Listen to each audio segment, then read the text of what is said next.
여러분, 예수님이 율법을 폐하러 온 게 아니라 완성하러 오셨다. 이 말 정말 많이 들어보셨죠? 근데 이게 정확히 무슨 뜻일까요? 그냥 더 잘 지키셨다, 이런 걸까요? 오늘은 윤성만 목사님의 설교를 바탕으로 이 아주 중요한 개념, 그러니까 예수님과 구약 율법이 도대체 어떤 관계인지 한번 속 시원하게 파헤쳐 보겠습니다. 자, 그래서 오늘 우리가 뭘 살펴볼 거냐면요. 첫 번째로는 아주 쉬운 비유로 시작할 거예요. 소금, 빛, 그리고 운전하다가 한눈 파는 이야기. 그리고 두 번째로 예수님과 율법의 관계에 대한 핵심 선언을 볼 거고요. 세 번째, 율법이 대체 뭔지, 그 기능이 뭔지 좀 자세히 뜯어볼 겁니다. 그리고 나서 예수님이 어떻게 그 율법을 완성하셨는지, 마지막으로 이 모든 게 오늘을 사는 우리 제자들에게 어떤 의미가 있는지 순서대로 따라가 볼게요. 자, 첫 번째 주제입니다. 소금, 빛, 그리고 한눈 팔기.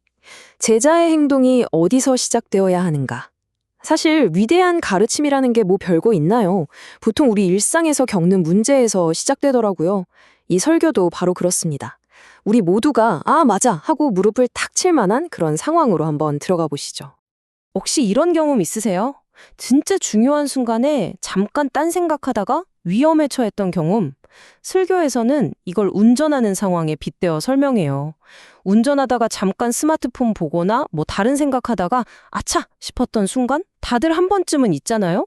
바로 그 잠깐의 한눈 팔기가 얼마나 위험천만한 일인지 거기서부터 이야기가 시작됩니다. 이 비유가 정말 기가 막힌 게 이걸 그대로 제자의 삶에 적용하는 거예요. 운전자가 한눈 팔면 사고가 나잖아요. 마찬가지로 제자가 한눈을 팔면 자신의 기초를 잃어버리게 된다는 거죠. 우리가 세상의 소금과 빛으로서 선한 일을 하려고 노력하는데 정작 왜 그 일을 하는지, 그 근본적인 이유, 그 기초를 잃어버리는 순간 영적으로 길을 잃고 위험에 빠진다는 겁니다. 정말 무서운 이야기죠. 자, 그럼 여기서 질문이 생기죠. 제자가 절대로 한눈 팔지 말고 붙들어야 할 그 기초라는 게 과연 뭘까요? 바로 그 답이 오늘 우리가 깊이 들여다볼 마태복음의 핵심 구절에 담겨 있습니다. 이제 본격적으로 시작해보죠. 바로 이 구절입니다. 내가 율법이나 선지자를 폐하러 온 줄로 생각하지 말라. 폐하러 온 것이 아니요 완전하게 하려 함이라. 예수님께서 아주 단호하게 말씀하세요. 얘들아, 오해하지 마. 내가 율법 없애려고 온 거 아니야? 오히려 정반대라는 거죠. 파괴가 아니라 뭔가 다른 목적, 더 큰 그림을 가지고 오셨다는 아주 중요한 선언입니다. 여기서 우리가 주목해야 할 단어가 바로 두 개입니다. 폐하다와 완전하게 하다. 폐하다는 뭐 쉽죠? 그냥 없애버리고 무효로 만드는 거예요.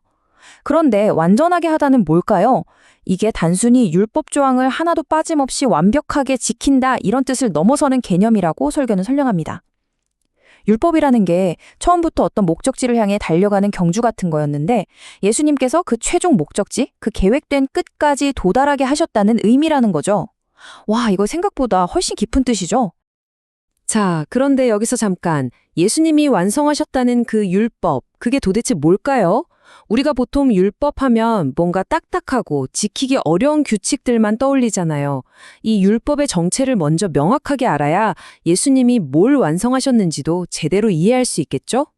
우리가 그냥 뭉뚱그려서 율법이라고 부르는 걸 설교에서는 세 가지로 깔끔하게 나눠서 설명해요.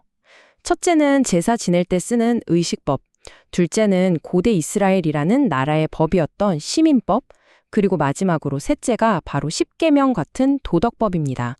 중요한 건 이 세 가지 법이 목적도 다르고 예수님이 오신 이후에 그 운명도 각각 달라졌다는 거예요. 특히 이 중에서 오늘날 우리에게도 아주 중요한 게 바로 도덕법인데요. 이 도덕법의 역할이 세 가지가 있습니다. 첫째, 거울 같아요. 우리 얼굴에 뭐가 묻었는지 보여주듯이 우리 죄가 뭔지 똑똑히 보여주죠. 둘째, 경찰 같습니다. 범죄를 막고 악을 억제하는 역할을 하고요.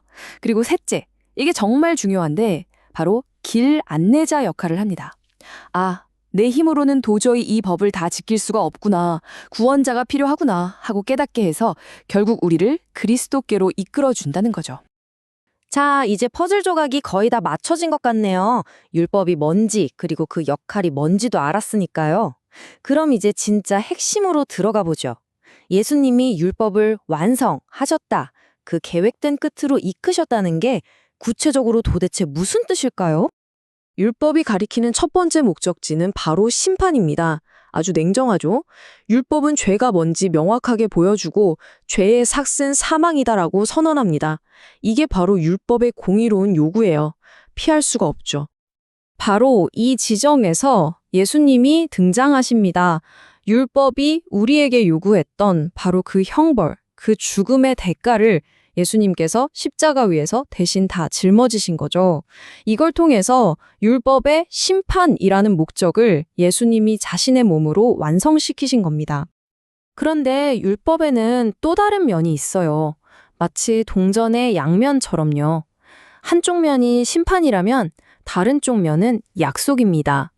무슨 약속이냐면 만약에 누가 이 율법을 100% 완벽하게 지켜낸다면 그 사람에게는 영원한 생명과 완전한 의를 주겠다는 약속이죠. 네, 바로 이 부분이 오늘 설교의 하이라이트입니다. 인류 역사상 단 한 사람도 해내지 못했던 그 일, 율법에 대한 완벽한 순종을 오직 예수님만이 해내셨다는 겁니다. 그리고 그 결과로 율법이 약속했던 바로 그 완전한 의로움을 예수님이 유일하게 성취하신 거죠. 자, 그럼 이런 생각이 들죠.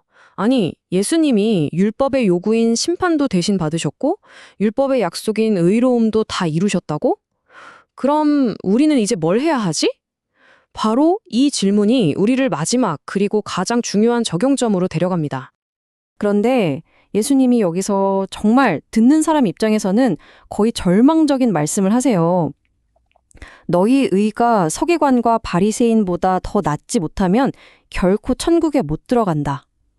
아니, 당시 율법 전문가, 율법 박사였던 사람들보다 우리가 어떻게 더 의로울 수가 있겠어요. 이건 거의 불가능한 미션처럼 들리죠. 아마 이 말을 들은 사람들은 다들 똑같은 생각을 했을 거예요.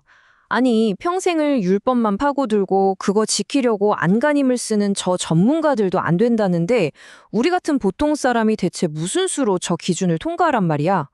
정말 희망이 없어 보이죠? 그런데 바로 이 절망의 지점에서 설교는 정말 놀라운 반전, 놀라운 해답을 제시합니다. 그 더 나은 의는요, 우리가 열심히 노력해서 쌓아 올리는 게 아니라는 거예요.